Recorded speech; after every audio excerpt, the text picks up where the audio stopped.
कुछ टिकटॉकर्स के हवाले से हम बात कर रहे थे। मैंने पिछले व्लॉग के अंदर जो कॉमेडियन है नादिर अली, वो तो यूट्यूबर हैं, अपने यूट्यूब के ऊपर वो प्रैंक्स वगैरह करते हैं और पॉडकास्ट वगैरह भी करते हैं।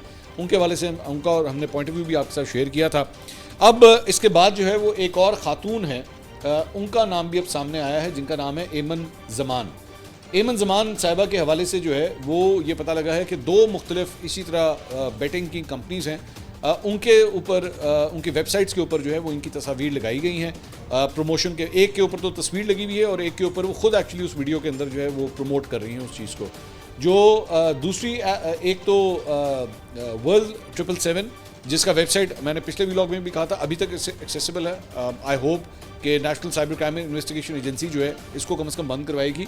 उसके ऊपर इनकी तस्वीर लगाई गई है और ज़ाहिर बात है मेरा ख्याल में तो इसी तरह ही होता है कि कम से कम आपकी इजाज़त के बगैर तो आपकी तस्वीर नहीं लग सकती। मतलब वर्ल्ड 777 जो है यहाँ पे काशिफ अब्बासी या हामिद मीर साहब की तस्वीर तो नहीं लगा रहा ना, यहाँ पे इन टिकटॉकर्स की उन्होंने तस्वीर लगाई हैं, चंद की वीडियोज़ भी एक्चुअली लगी हुई हैं। तो इसका मतलब है कि वो इनके दम के ऊपर इसको प्रमोट भी कर रहे हैं। दूसरी बात ये जो दूसरी है वो है 6 Sixes। ये भी एक इसी तरह की कंपनी है और इसकी वीडियो जो है ये हम आपको स्क्रीनशॉट्स दिखा रहे हैं कॉपीराइट की वजह से। उसके अंदर भी ये काम कर रही हैं और ये नवंबर 2023 की, ये आज से तकरीबन कोई पौने 2 साल पुरानी ये वीडियो है। उसके अंदर वो भी जो है वो इस चीज़ को सपोर्ट कर रही हैं और एक्चुअली लोगों को कह रही हैं कि आप इसको जो है वो जाके अपने डिपॉजिट्स करें और वहाँ पे आप मतलब इस कंपनी को जो है वो सपोर्ट कर रही हैं।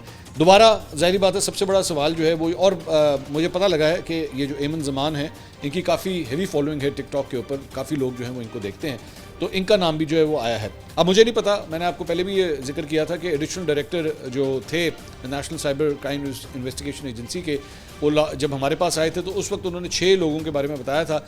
उसमें कहा था कि इसके अंदर खातून भी कोई शामिल है। नाम उन्होंने नहीं लिया था, आई डोंट नो कि क्या वो ये खातून थी या कोई और खातून है, आई डोंट नो।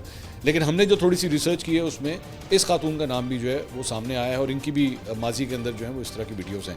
अब बात वही है कि कई टिकटॉकर्स हैं, कई ऐसे लोग हैं, यूट्यूबर्स हैं जिन्होंने एक्चुअली इन बेटिंग ऐप्स को जो है वो सपोर्ट किया है। कुछ का ये कहना है कि हमें पता नहीं था, कुछ ने कहा कि हमसे गलती हुई है। लेकिन ज़ाहिर बात है वो लोग जो इस वक्त नरगे में आए हुए हैं, जिस तरह डकी भाई हैं वो ऑलरेडी कैद में हैं, वो उनका ऑलरेडी जिस्मानी रिमांड दिया गया है, कल ही उनका जिस्मानी रिमांड दिया गया। और इसी तरह रजब अली जो हैं वो पाकिस्तान में नहीं है, वो पाकिस्तान से बाहर हैं। तो फिर वो भी हक जानिब है इस बात के कहने के लिए कि अगर हमारे खिलाफ एक्शन हो रहा है तो फिर सबके खिलाफ लें, वरना फिर किसी के खिलाफ मत लें। तो इस तरह तो नहीं हो सकता कि पिक एंड चूज़ करके जो है वो चंद लोगों के अगेंस्ट एक्शन हो जाए और चंद के अगेंस्ट जो है वो एक्शन ना हो। तो ये इन खातून का नाम भी जो है वो सामने आया है।